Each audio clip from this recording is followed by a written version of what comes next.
Let's get straight into today's story, shall we? Because we've got huge amounts to get through. The government has won its appeal to keep almost 140 migrants at the Bell Hotel in Epping. A win for the Home Office, but branded an injustice by local residents. Senior judges overturned an earlier order to move the men out by mid-September, saying the first ruling was seriously flawed. Therefore, we grant permission to appeal both to Somani and to the Home Secretary against the grant of the interim injunction. We allow the appeals and we set aside the injunction imposed on 19 August 2025. Well, that was live yesterday, live from the courtroom, and it was pretty damning, to be honest with you, on Epping County Council and the previous judge involved in the interim judgment. But the decision has reignited anger, as it would in Epping and indeed across the country.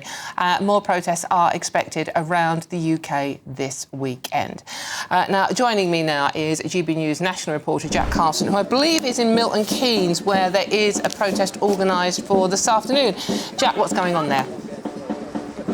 Yeah, well, protests here well underway. We've got both sides. Just come with me a second. So this is the stand up to racism, the counter protest of the protest that's happening here. We've got flags of Unison, the National Education Union, Unite, big banner at the front saying refugees are welcome here. I stand for human rights. Asylum seekers are welcome. Plenty of signs from Stand Up to Racism saying stop racist reform UK. And round here, if we switch, you can see the Union flags, the St George's flags, all of the people here protesting the migrant hotel. This is the MK Hotel in Milton Keynes. That is what they are protesting. Now let's speak to the organiser of the protest here today, Conor Sadler. Thanks so much for joining us and speaking to us.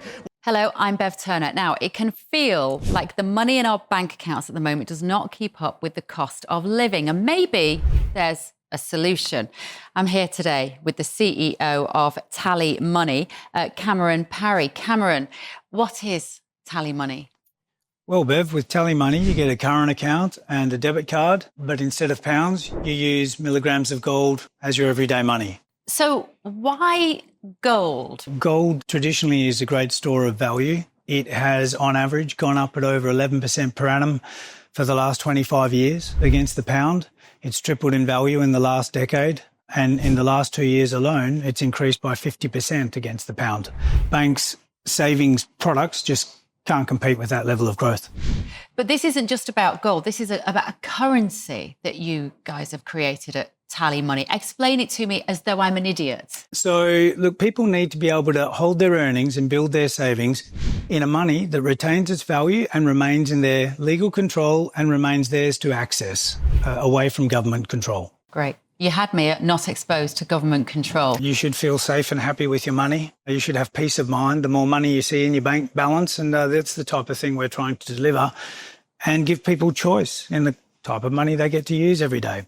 Brilliant. Thank you so much, Cameron. Thank you.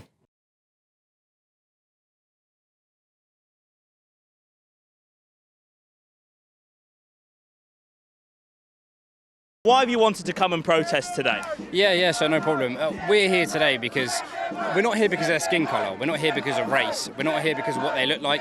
We're here because this country has a serious issue at the moment, and we have to pay for these people, and we're fed up of paying for these people that have come here, and they get everything for free. They get healthcare for free, dental care for free, free phones, phone contracts, contact lenses, glasses, absolutely everything they get for free, and we've had enough of it. We're a fed up nation, we're a fed up people, and again, there's people over there shouting racist, far right.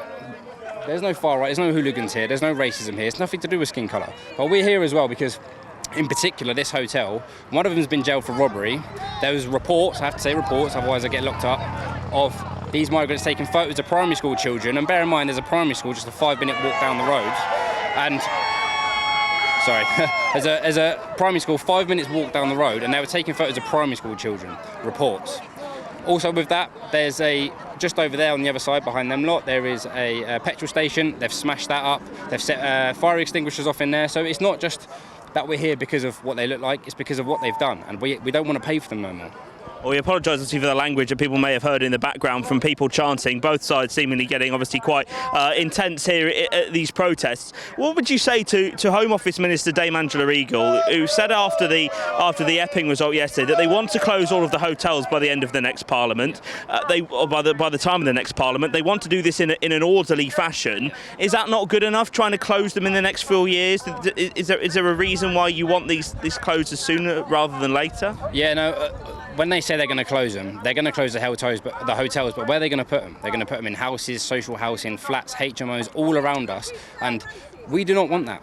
It's not that we hate them, it's just it's the government. It's the government that have put us in this situation, and if they're going to close the hotels, I ask the question, where are they going to put them? Because if we don't want them, and if they want to accept them, I'll actually say, let's call a referendum tomorrow, and anyone who votes for the refugees or asylum seekers to stay here, anyone on the left should have their tax raised to 70% minimum and should free up a space in their house. If they want them here, they can pay for them and make the space for them.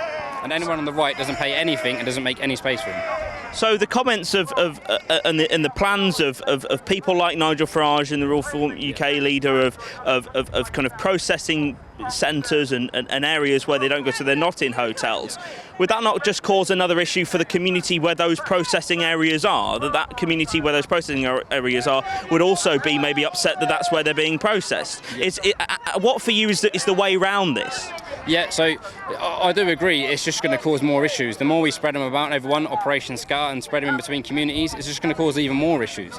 But what I would say, and I think the solution for all of this is just deport them. I personally think just deport them, unless if they are actually fleeing war, like women and children of Ukraine are.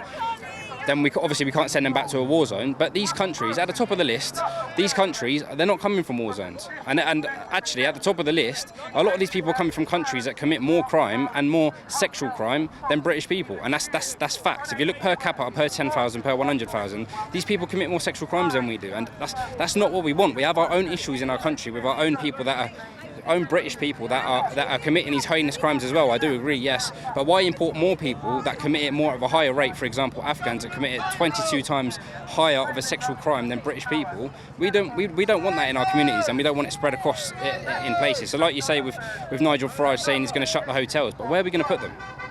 Conor Sadler from the protest here at the hotel. Thank you so much for joining us and of course giving us those views of that protest. We'll try and speak to the other side a little bit later on as well. You can see they're here in numbers as well, say with their banner there, refugees welcome, we wish you well.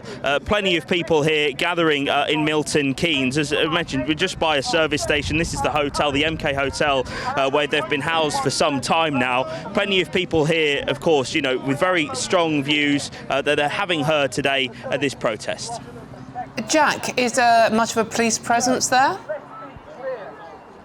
Let's show you a bit of the police presence. So we've got one officer with a camera. We've got a couple of police vans here as well. You can see actually in front of the counter protesters here to the protest a wall of police officers as well. So there's plenty of police that are here to of course make sure everyone here is safe and actually to make sure that people can properly protest safely. That's the main aim of the police here, to make sure that both sides can have their voices heard and protest as their right is. OK, Jack, and finally, when you do go to talk to the anti-racist protesters on the other side, could you just ask them how many of them are actually currently or willing to do so in the future housing the migrants they say are welcome? Be very interested to hear their replies. Yeah, well, it's a fair question. It's a fair question, Dawn, because as you heard from Conor said, he is concerned around if they're not in hotels, where are they going to be? So it's a position that both sides probably, are unsure where it's possible to put the people. Of course, the government mentioned in that case in their arguments against the temporary injunction at Epping, and one of the parts of the ruling, of course, was that if they are not to be housed in the Epping hotel, there would have to be space in the system found somewhere else. So it's a concern, as we can see from this protest here now in Milton Keynes. There's protests across the rest of the country. There's lots of different areas that are concerned about if they're not going to be housed there, where are they going to be housed? And also we do know that off the back of the Epping decision, even though that temporary injunction was overruled, and we of course await the court hearing in October, there are 13 councils, it's reported, still considering to bring legal action to remove asylum seekers from their local authorities, and some of them, we have heard, include to be Labour-run authorities as well. So this issue, Dawn, is not going away. Okay.